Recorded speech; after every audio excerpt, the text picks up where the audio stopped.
I dag skal vi lave en vejrtrækningsøvelse sammen, som jeg kalder for et vejrtrækningsanker. Det er nemlig sådan, at når situationen spidser til, så kan man bruge nogle af de værktøjer, der findes i mindfulness, og et af de værktøjer er, at man kan altid trække vejret, og hvis man trækker vejret dybt ned i maven, så vil man opleve også, at skuldrene sænker sig.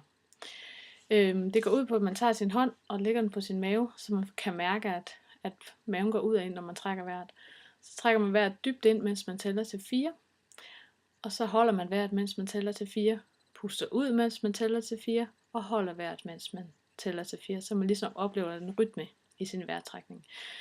Hvis det fungerer bedst for en selv, så kan man jo lukke øjnene, det fungerer i hvert fald bedst for mig, fordi så lukker jeg verden udenfor ude.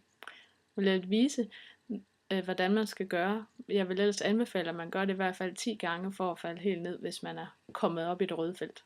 Nu viser jeg lige, jeg tæller ikke højt, men jeg viser med mine fingre, hvordan.